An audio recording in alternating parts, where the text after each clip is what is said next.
Steps पढ़ रहे थे प्लांट ब्रीडिंग के जो स्टेप्स हैं। हमने पहला स्टेप जो पढ़ा था, पहले स्टेप में हमने ये पढ़ा था कि प्लांट ब्रीडिंग में सबसे पहले हमें जर्म प्लाज्म का कलेक्शन करना होता है। तो बेटा ध्यान करिए, पहला स्टेप जो हमने समझा था प्लांट ब्रीडिंग का, वो क्या पढ़ा था? कलेक्शन ऑफ वेरिएबिलिटी, या हम कह सकते हैं कलेक्शन ऑफ जर्म प्लाज्म। ठीक है, इंपॉर्टेंट है बेटा, जर्म प्लाज्म का क्वेश्चन पूछा जाता है।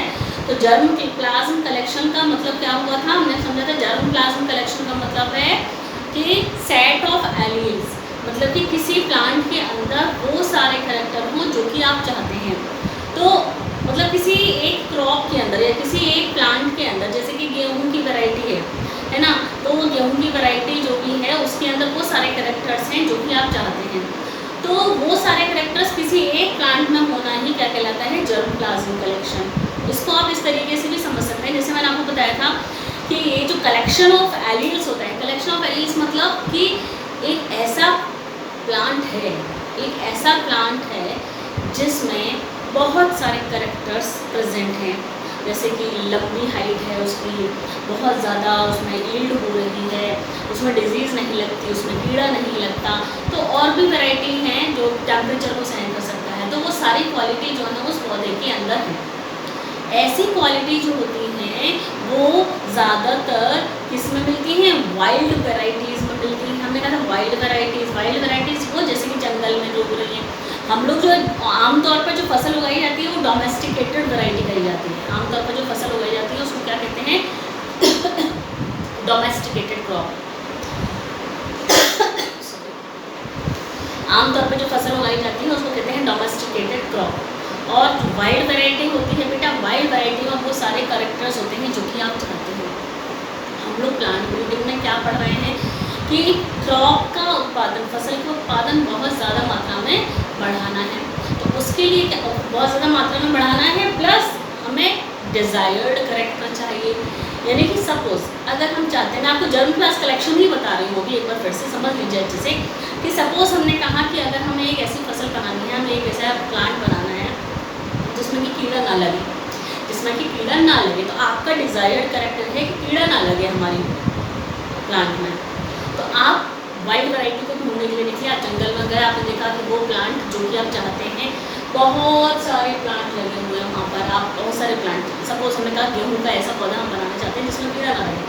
आप जंगल में गए तो आपने देखा बहुत सारी वाइल्ड वैरायटी लगी हुई है वहाँ पर, गेहूँ की बहुत सारी वाइल्ड वैरायटी लगी हुई है। आपको क्या मालूम कि कौन सी वैरायटी में कीड़ा नहीं लगता?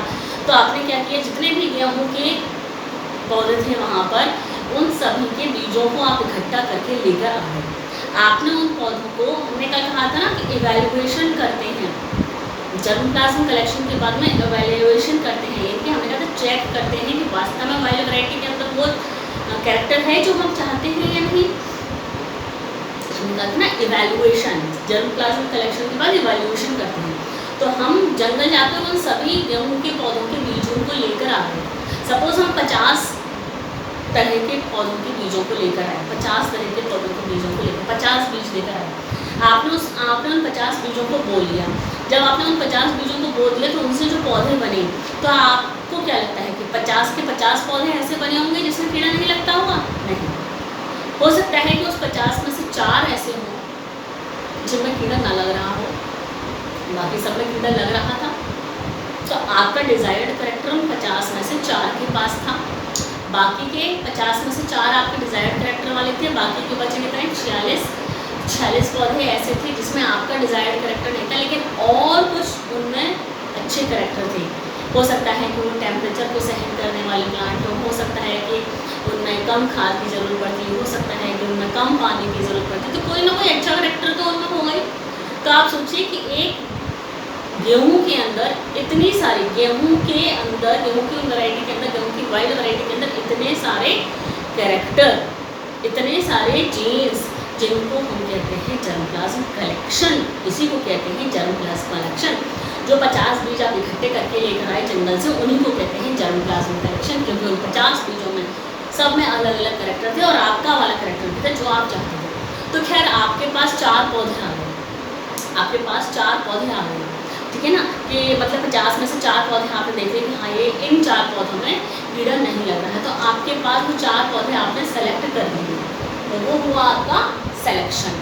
हमने दूसरा वाला जर्म प्लाज्म कलेक्शन के बाद दूसरा स्टेप पढ़ा था evaluation and selection of parents. Evaluation and selection of parents. Evaluation का मतलब चेक करना है। चेक कैसे किया? 50 बीज को लेकर 50 को उगा दिया, फिर देखा कि इवैल्यूएट करा कि किसमें करेक्टर, कौन से करेक्टर में, कौन से पौधे में हमारा वाला करेक्टर कीड़ा नहीं लग रहा था। हमारे पास 4 पौधा है, आपने उन 4 पौधों को अब क्या किया, आपके पास सेलेक्ट हो गए पेरेंट, आपने अपने पेरेंट को सेलेक्ट कर दिया। 4 पौधे आपके पास हैं, आपने उन 4 पौधों की बराबर सेल्फिंग कराई। क्या कराई? सेल्फिंग कराई। क्या कराई बेटा? सेल्फिंग कराई। सेल्फिंग कराई, क्यों करेंगे सेल्फिंग? सेल्फिंग यानी सेल्फ पॉलिनेशन। उन 4 पौधे जो आपके वाले डिजायर्ड करेक्टर के आए, उन 4 पौधों की आपने सेल्फिंग क्यों कराई? सेल्फ पॉलिनेशन क्यों कराया? सेल्फ पॉलिनेशन इसलिए कराया कि उन 4 पौधों से आपको सेम उसी तरीके के बहुत सारे पौधे चाहिए। आपको उन 4 पौधों से बहुत सारे पौधे अपने ही डिजायर्ड करेक्टर वाले, जो आपका इच्छित करेक्टर था, उसी करेक्टर के सारे प्लांट आपको चाहिए थे। होमोजाइगस प्लांट बनाने थे, होमोजाइगस प्लांट बनाने थे। इसीलिए आपने उन 4 पौधों को उगाकर सेल्फ पॉलिनेशन करवा के उगा लिया और आपके पास आपके सेलेक्ट किए हुए पेरेंट का बहुत सारे। अब जो पेरेंट आपने सेलेक्ट करे हैं, यानी कि जो आपने एक को मेल कह लिया, एक को आपने फीमेल कह लिया, उनमें करा दिया क्या? Cross hybridisation. क्या करा दिया बेटा? क्रॉस हाइब्रिडाइजेशन करा दिया। ठीक है, हमने एक करेक्टर हमारी इच्छा के अनुसार एक करेक्टर था कि भाई कीड़ा ना लगे उसमें, तो आपने ऐसा सेलेक्ट कर लिया। हो सकता है कि हम ये चाहें कि हमें तो लंबी हाइट का प्लांट भी चाहिए और हमें लंबी हाइट का प्लांट भी चाहिए और हमें ऐसा प्लांट भी चाहिए जिसमें कीड़ा ना लगे। ठीक है ना बेटा? एक बात ये भी हो सकती है कि आपको तो 2 करेक्टर चाहिए एक ही पौधे के अंदर, आपको 2 करेक्टर चाहिए एक ही पौधे के अंदर। तो 2 पौधे अगर ऐसे हैं कि एक पौधा ऐसा हो जिसमें कीड़ा ना लगता हो और एक पौधा जिसमें कीड़ा नहीं लग रहा, वो छोटी हाइट का है, और जिसमें जो लंबी हाइट का है उसमें कीड़ा लग रहा है। ठीक है, तो आपको लंबी हाइट का भी चाहिए और कीड़ा नहीं लगे ये भी चाहिए, दोनों करेक्टर चाहिए, दोनों को आपने करा दिया क्या? क्रॉस।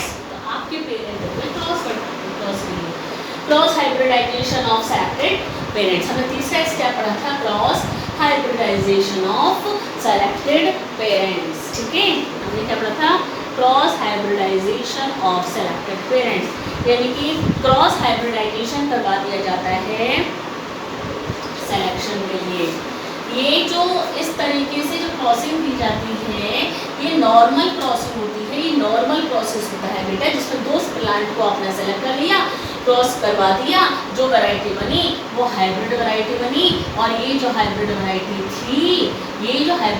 थी, हो सकता है कि इसमें आपका वाला डिजायर्ड करेक्टर, आपका जो डिजायर्ड करेक्टर हो या ना हो, ये भी तो हो सकता है कि ना हो सकता है वो लंबा हो गया हो, कीड़ा लग जाए उसके अंदर। तो ये रिस्क लेना साइंटिस्ट ने सही नहीं समझा। तो जब नई टेक्नोलॉजी डेवलप हुई, जब जेनेटिक्स की नॉलेज हो गई, तो साइंटिस्ट ने क्या कहा, भाई इतना रिस्क लेना सही नहीं है, हो सकता है कि ये हाइब्रिड वैरायटी होती तो अपने पेरेंट्स से अच्छी है, हाइब्रिड वैरायटी अपने पेरेंट्स से अच्छी होती है। पेरेंट्स अगर जो भी हैं पेरेंट्स, वो अगर हाइब्रिड वैरायटी उनके पेरेंट्स से अच्छी है, यानी कि प्रोजनी अगर अपने पेरेंट्स से अच्छी है, तभी तो उसको क्या कहते हैं? Hybrid vigour. हाइब्रिड विगर का मतलब क्या होता है? हाइब्रिड विगर का मतलब क्या होता है? हाइब्रिड विगर का मतलब होता है प्रोजेनी अपने पेरेंट्स से ज़्यादा अच्छी हो, प्रोजेनी अपने पेरेंट्स से ज़्यादा अच्छी हो। बेटा आपने सेकंड चैप्टर में इनब्रीडिंग डिप्रेशन पढ़ा था। तो इनब्रीडिंग डिप्रेशन क्या होता है? लगातार सेल्फ पॉलिनेशन होता रहता है, तो इनब्रीडिंग डिप्रेशन हो जाता है, यानी प्रोजेनी अच्छी नहीं आती है। हाइब्रिड विगर का मतलब है कि अगर 2 तरीके के प्लांट को आप क्रॉस करवाते हैं तो हाइब्रिड हो जाता है, हाइब्रिड बन जाता है, वो हाइब्रिड विगर कहलाता है, क्योंकि प्रोजेनी आप अपने पेरेंट्स से अच्छी है। ठीक है, तो हमने कहा तीसरा स्टेप जो होता है वो क्रॉस हाइब्रिडाइजेशन होता है। Cross hybridisation of selected parent, जो पेरेंट आपने सेलेक्ट करे थे तो उन पेरेंट का करवा दिया क्या? हाइब्रिडाइजेशन।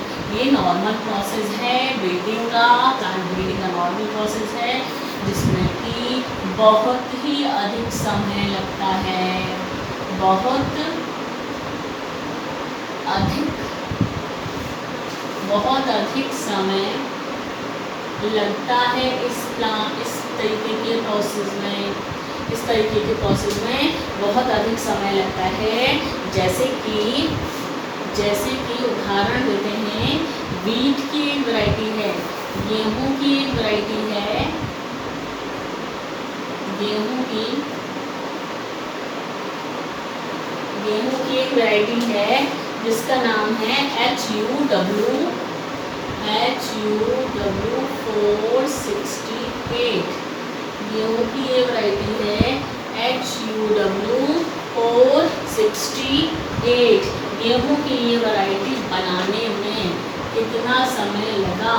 12 साल। 12 साल लगे गेहूं की ये वैरायटी को बनाने में। ठीक है, ठीक है बेटा। और ये जो हाइब्रिडाइजेशन होता है, ये हाइब्रिडाइजेशन में सिंगल क्रॉस भी करवाया जा सकता है।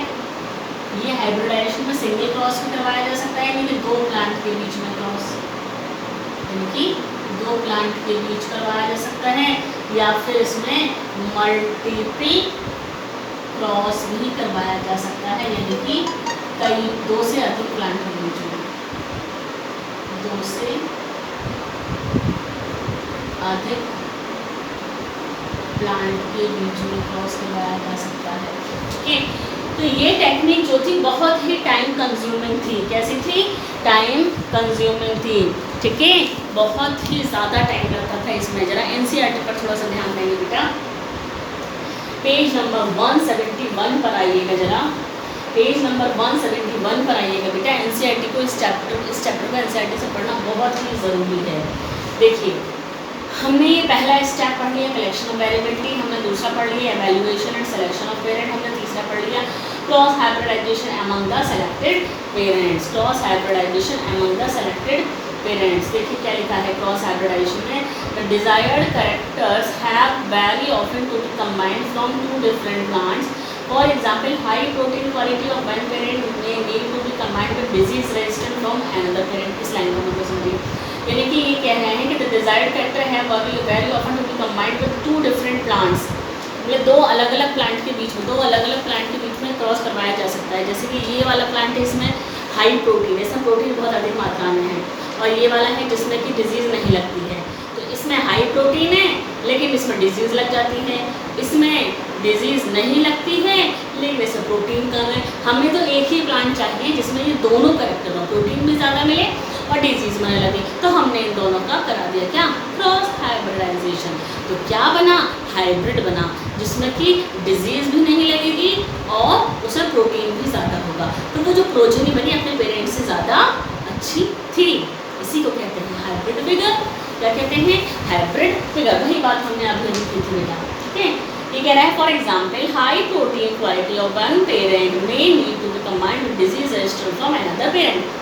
मतलब एक पेरेंट ले लिया ऐसा जिसमें डिजीज न लग रही हो, और दूसरा पेरेंट ले लिया ऐसा जिसमें प्रोटीन बहुत ज़्यादा हो। This is possible by cross hybridizing the two parent to produce hybrids that genetically combine the desired character in one plant. आपका डिजायर्ड कैरेक्टर एक ही प्लांट के अंदर आ गया, आपके पास दो डिजायर्ड कैरेक्टर जो आपने चुने थे वो दोनों ही एक प्लांट के अंदर आ गए। This is very time consuming, बहुत ही टाइम कंज्यूमिंग प्रोसेस है ये, यानी टाइम बहुत ज़्यादा लगता है। एंड टीडियस प्रोसेस, टीडियस यानी बहुत ही बोरियत वाला प्रोसेस है ये, बहुत ही बोरियत वाला प्रोसेस है ये। Since the pollen grains from the desirable plant chosen as male plant have to be collected and placed on the stigma of the flower selected as female parent. Also, it is not necessary that the hybrid do combine the desirable characters. Usually, only one in few hundred to 1000 crosses show the desirable combination. देखिए ये तीन line नीचे की ये कह रहे हैं, ये तीन लाइन नीचे की यही कह रही हैं जो मैंने आपको अभी बताया कि एक तो ये टाइम कंज्यूमिंग है, बहुत अधिक समय लगता है, बहुत ही बोरियत वाला प्रोसेस है, क्योंकि इसमें एक प्लांट को मेल मानते हैं, एक को फीमेल मानते हैं। मेल क्योंकि आपको मालूम है हाइब्रिडाइजेशन का तरीका आपने पढ़ा है बेटा, आर्टिफिशियल हाइब्रिडाइजेशन, मैस्कुलेशन करते हैं, बैगिंग करते हैं, आपने पहले चैप्टर में पढ़ा है, दूसरे वाले चैप्टर में पढ़ा है। तो ये वाला जो प्रोसेस अभी तक हम पढ़ते चले आ रहे हैं कि जर्म प्लास्ट कलेक्शन करना है पहले, फिर पेरेंट्स को सेलेक्ट करना है एवोल्यूशन करने के बाद, फिर क्रॉस हाइब्रिडाइजेशन करना है, ये बहुत ही टाइम कंज्यूमिंग है, इसमें बहुत ही अधिक समय लगता है और बहुत ही बोरियत वाला प्रोसेस है।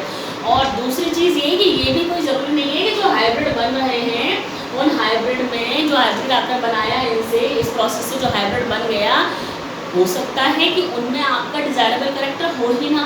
जैसे कि ये एनसीईआरटी कह रही है कि 100 में से 1 के अंदर ही मिले, हो सकता है 1000 में से 1 के अंदर मिले, मतलब ये श्योर नहीं है, कोई ये श्योर नहीं है कि आपका डिजायर्ड करेक्टर इस तरीके से मिलेगा या नहीं मिलेगा।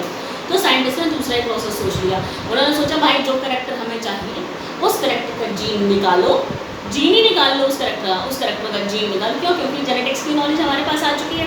तो प्लांट ब्रीडिंग को जेनेटिक्स पर आधारित कर दिया उन्होंने, जेनेटिक्स पर आधारित कर दिया। तो उन्होंने क्या कहा कि जब श्योर ही नहीं है 100 में से 1 में हमारा डिजायर्ड करेक्टर आएगा या 1000 में से 1 में ही हमारा डिजायर्ड करेक्टर आएगा, तो फिर हम ये रिस्क क्यों लेंगे, इतना लंबा प्रोसेस, इतना बोरियत वाला प्रोसेस क्यों करेंगे। उन्होंने कहा भाई ऐसा करते हैं, जो करेक्टर हमें चाहिए उस प्लांट का जीन ही निकाल लो और किसी दूसरे प्लांट में डाल दो। तो जो जीन हमारे पास दूसरे प्लांट में, तो जीन तो अपना एप्लीकेशन करके अपना करेक्टर दिखाएगा ही दिखाएगा, वो बिल्कुल श्योर है कि आपके पास वो करेक्टर आएगा आपकी फसल के अंदर। आजकल यही किया जा रहा है, आजकल यही किया जा रहा है, जीन्स को ही निकाल कर अपने दूसरे प्लांट में किया जा रहा है बेटा, ठीक है, ये वाली बात। तो बेटा ये ध्यान रखिएगा, हम क्रॉस हाइब्रिडाइजेशन की ही बात कर रहे हैं। हमने कहा कि क्रॉस हाइब्रिडाइजेशन किया जाता है, सिलेक्शन किया जाता है, क्रॉस हाइब्रिडाइजेशन किया जाता है सेलेक्टेड पेरेंट्स का। जैसे कि ये जो क्रॉस हाइब्रिडाइजेशन है, ये क्रॉस हाइब्रिडाइजेशन 3 प्रकार का हो सकता है। क्या? ये क्रॉस हाइब्रिडाइजेशन इंट्रा वैराइटल हो सकता है। कैसा? इंट्रा वैराइटल हो सकता है,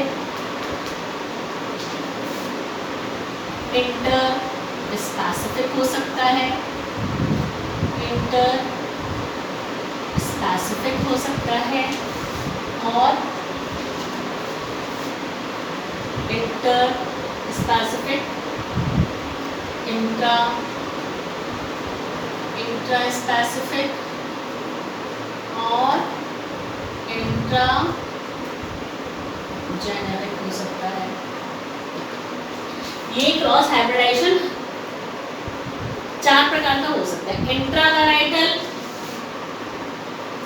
2 वैरायटी के बीच में, सॉरी इंट्रा मतलब उसी वैरायटी का, यानी कि एक ही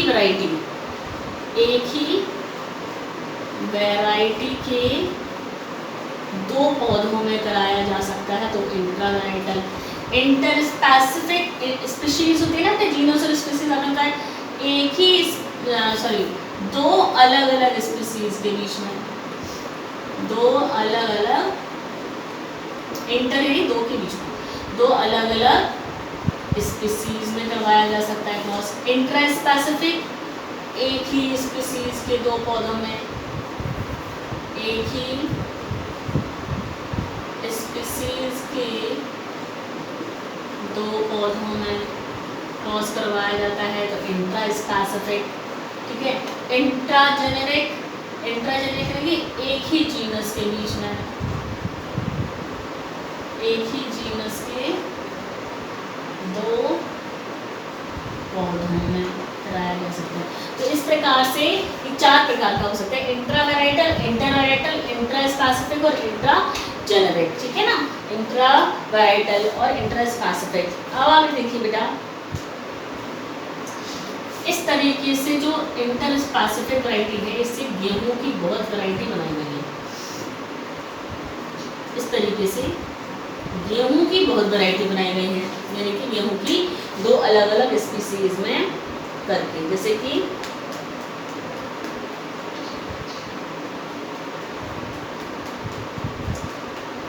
और जो इंट्रा स्पेसिफिक है, इससे चावल की वैरायटी बनाई गई है।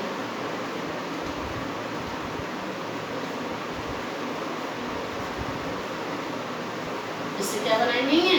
चावल की वैरायटी बनाई गई है। जैसे चावल की वैरायटी ADT 37, कौन सी? ADT 37, ये वैरायटी बनाई गई है दो अलग अलग स्पीसीज के चावल को यूज़ करके, दो अलग अलग स्पीसीज के चावल के पौधों को यूज़ करके ADT 37 बनाई गई है।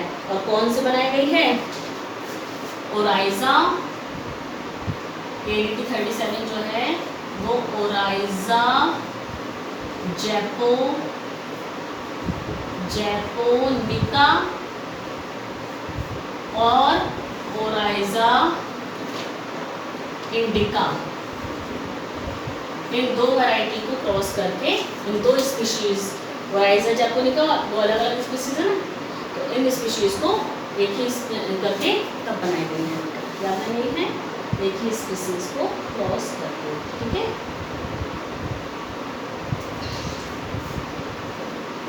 चलो, तो ये इस तरीके से क्रॉस हाइब्रिडाइजेशन होता है। अब हम आते हैं इसके नेक्स्ट स्टेप पर बेटा।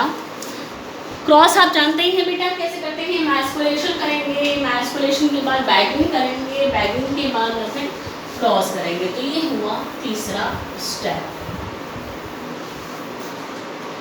फोर्थ स्टेप जो है बेटा, देखिए fourth step selection and testing of superior recombinant. Fourth step क्या है? सिलेक्शन। फोर्थ स्टेप है selection and testing, testing of superior recombinants. Recombinant यानी जो हाइब्रिड बना है बेटा उसकी बात कर रहे हैं, रिकॉम्बिनेंट यानी जो हाइब्रिड बना है उसकी बात कर रहे हैं, ठीक है। तो तीसरा, चौथा स्टेप है selection and testing of superior recombinant. देखिए क्या लिखा है, this step consist of selecting among the progeny of the hybrid, यानी जो हाइब्रिड आपने बना लिए उनके बीच में आपने क्रॉस कर दिया। This step consist of selecting among the progeny of hybrid, those plants that have desired character combination. The selection process is crucial to the success of the breeding objectives and required careful scientific evaluation of the progeny. This step yields plants that are superior to both parent. ये वाली line को ध्यान रखिएगा बेटा। This step yields plant that are superior to both of the parent. यानी इस तरीके से जो प्लांट बनाए गए हाइब्रिड वो अपने पेरेंट्स प्लांट से बहुत ही अच्छे बने, जिसको कहा हमने क्या, hybrid vigour.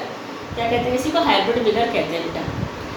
These are self-pollinated for several generations till they reach a state of uniformity, homozygosity, so that the characters will not segregate in the progeny। वही बात जो मैंने आपको बताया था बेटा,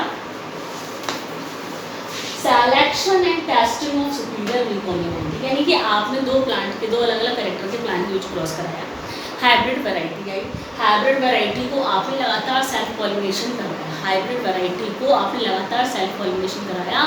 क्यों?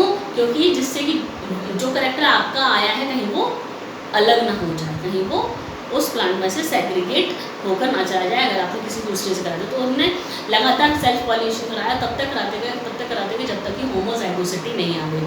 होमोजाइगोसिटी में सारे के सारे प्लांट में वही कैरेक्टर ना आ जाए जो आप चाहते हैं, तब तक उसको सेल्फ पॉलिनेशन करवाते रहते हैं, ठीक है।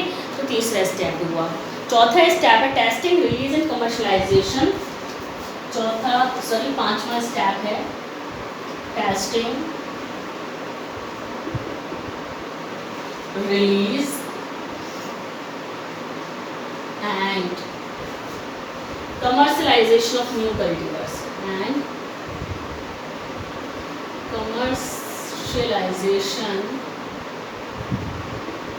of new cultivars। देखिए इसका मतलब क्या है, टेस्टिंग, रिलीज एंड कमर्शलाइजेशन, यानी आपके पास वो प्लांट आ चुके हैं, किसान जो भी है उन वैरायटी के पौधों को उगा रहा है बराबर और मार्केट में सप्लाई कर रहा है, और किसानों ने ऐसी कंपनियों से, ऐसे बड़े बड़े उद्योगों से अपना कांटेक्ट कर रखा है जो कि उनकी फसल को खरीदते हैं। इसको कहते हैं कमर्शलाइजेशन ऑफ न्यू कल्टीवर्स, यानी कि जो नई फसल उगाई गई थी उसको आपने कमर्शलाइज कर दिया, यानी कि उसको अपना बिजनेस बना लिया, यानी कि आप बड़े बड़े उद्योगों में उसको, बड़ी बड़ी कंपनियों में उसको बेच रहे हैं।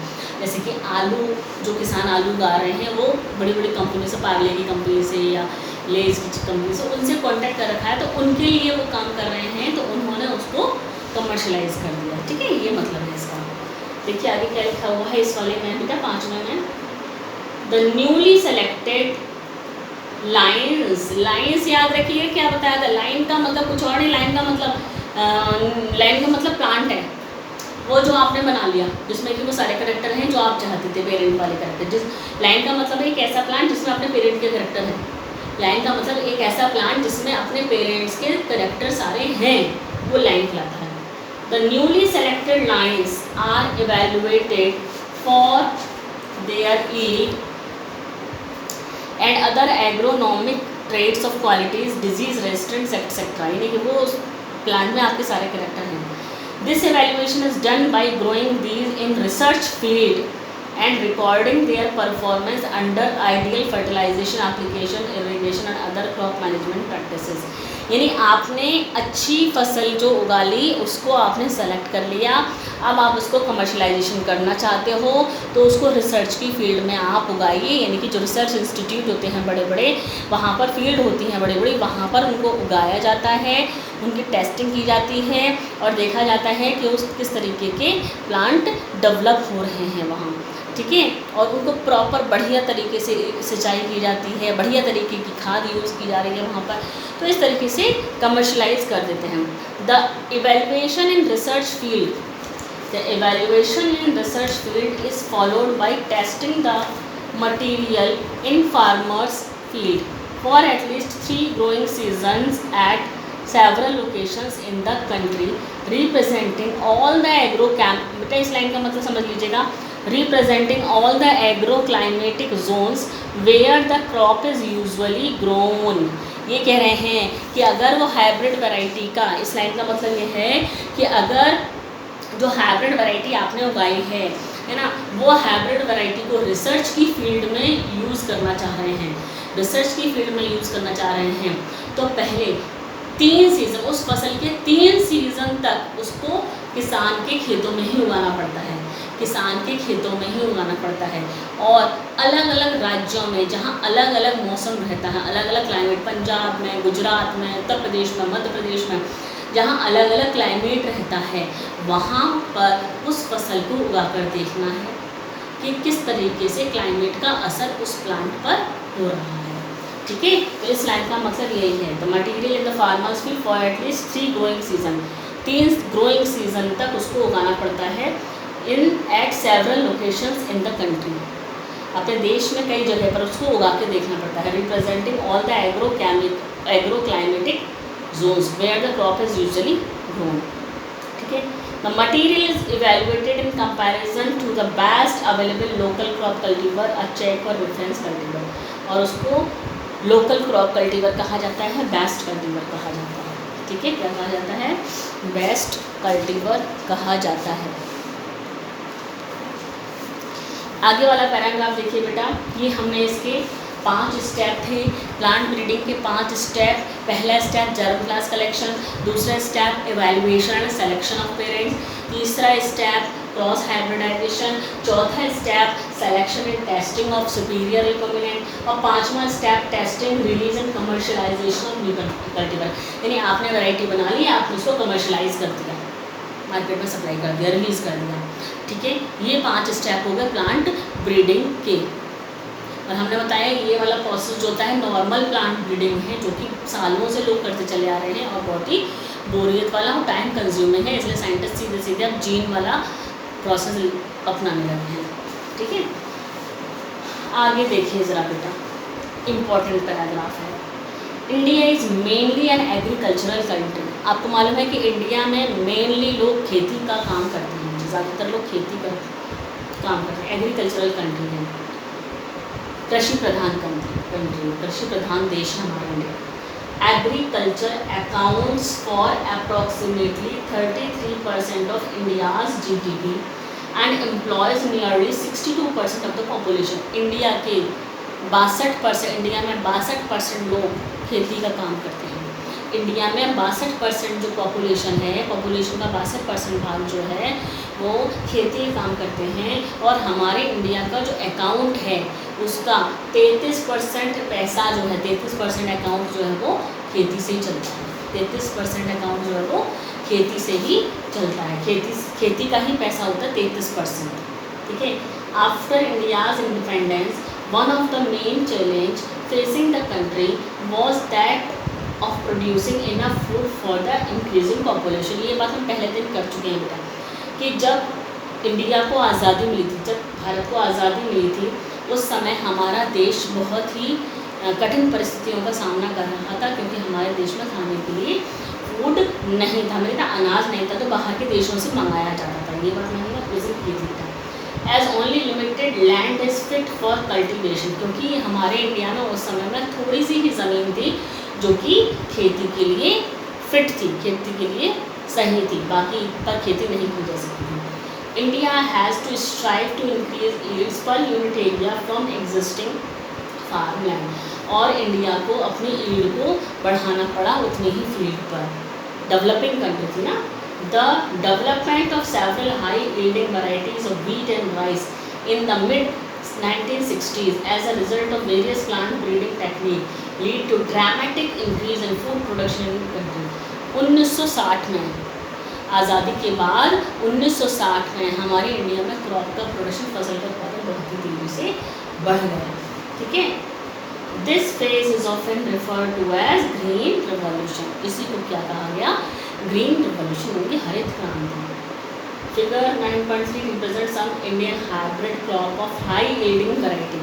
ये सब क्रॉप दिखाई गए हैं बेटा, ये हाई यील्डिंग वैरायटी दिखाई गई है। देखिए ये भुट्टे, मक्का दिखाया गया है, यहाँ पे लिखा है सोनालिका, हम लोग पढ़ेंगे इसको सोनालिका क्रॉप में। ये IP 1542, ठीक है ना। देखिए ये मक्का दिखाया गया है, ये गेहूँ की वैरायटी दिखाई गई है, और ये मटर की वैरायटी दिखाई गई है, ये मटर की वैरायटी। ठीक है। इसके बाद हम लोग गेहूँ की, चावल की, गन्ने की, सबकी वैरायटी के नाम आप पढ़ेंगे जो कि एग्जाम में पूछे जाते हैं, और आपको बड़े ध्यान रखने पड़ेंगे। ठीक है। तो नेक्स्ट लेक्चर में हम लोग गेहूँ, चावल और गन्ने की वैरायटीज़ के नाम पढ़ेंगे जो किस तरीके से बनाए गए हैं, ये भी पढ़ेंगे।